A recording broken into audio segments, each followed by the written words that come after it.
هو احنا ساكتين ليه؟ انتوا ساكتين ليه يا مصريين؟ يعني في واحد لسه واخد 25 سنة سجن بسبب خط باسمه ما يعرفش عنه حاجة، مستنيين لما نص الشعب ياخد اعدام. ايه يا اخويا حكاية شركات الاتصالات اللي كل واحد يروح يسأل يلاقي 5 و10 و11 و20 خط معمولين باسمه وهو ما يعرفش عنهم حاجة؟ واشمعنى بقى شركة اورنج فيها اكبر عدد؟ ما انا عايز افهم ايه اورنج؟ يعني اغلب الكومنتات دي على اللي يقول لك انا عندي 5 خطوط لقيتهم في اورنج، انا عندي 10، واحد قال لك انا لقيت 100 خط، خلصت التارجت بتاع الشركه كلها على الود ده. لا، واللي قال لك لقيت خطين 011 بس طلعوا مسجلين اورنج، يعني هم معمولين اتصالات بس حولهم اورنج عشان التحويل سهل، عشان هناك الغش متسهل. في ايه؟ ما اصل ما تقنعنيش ان الناس كلها اللي كاتبه اورنج دي مثلا شركاء في شركه فودافون فما يتلككوا لكم. دلوقتي انا عايز اعرف يا جدعان احنا ساكتين ليه؟ ما حدش فينا خد موقف قانوني ضد الشركات دي ليه؟ اورنج بقى فودافون اتصالات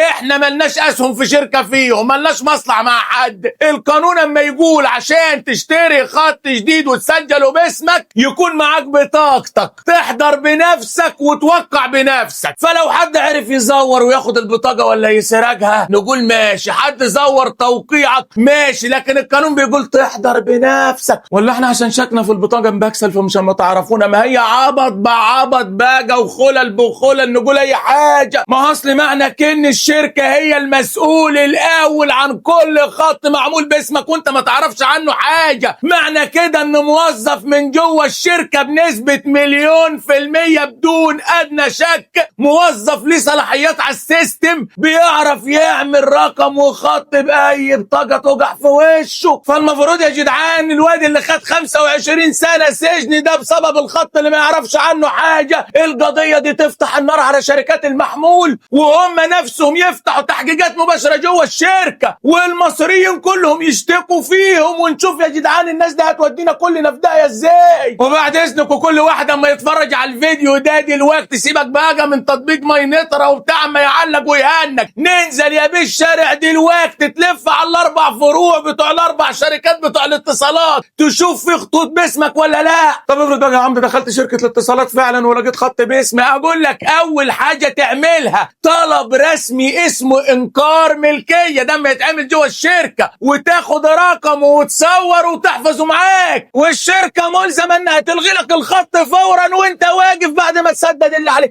معلش يا عم سدد اللي على الخط كام جنيه احسن ما تسدده من سنين عمرك. طب افرض يا عم ده الموظف ما رضيش يلغي لي الخط ويشيله من على اسمي وانا كان معايا البطاقه ومعايا كل حاجه وجاي وحاضر بنفسي، اقول لك فورا على طول تتصل بالجهاز القومي للاتصالات وانت واقف وتصور فيديو وتوثق اللي عمله الموظف وتطلع على جسم الشرطه وتبعت لنا الفيديو بقى اشوفه واعمل دوري. ايوه طب ده افترا يعني مني اقول لك لا انا مش اما اتلكك. ما طلعت بعد الحالات قالت الكلام ده على السوشيال ميديا ان الموظف ما رضيش يلغي لهم الخط ولا يشيله من على اسمهم. طب الشركه يا بيه لغت لك الخط وكله تمام، تسكت على كده؟ لا، تطلع برضه على جسم الشرطه تعمل محضر اثبات حاله ببياناتك وبعديها تتصل على طول بالجهاز القومي للاتصالات 155 وتقدم شكوى رسميه وتحتفظ برضه برقم الشكوى. ما حدش ضامن حاجه في الايام السوداء اللي احنا فيها دي. يلا يا اخواتي العمده كلنا ننزل دلوقتي على ال4 شركات، تحذير لكل شركات الاتصالات، انا نازل دلوقتي الف عليكم شركه شركه، ولو لقيت خط باسمي مش بس هعمل كده، لا ده انا هرفع قضيه على الشركه اللي فيها اي خط او محفظه باسمي،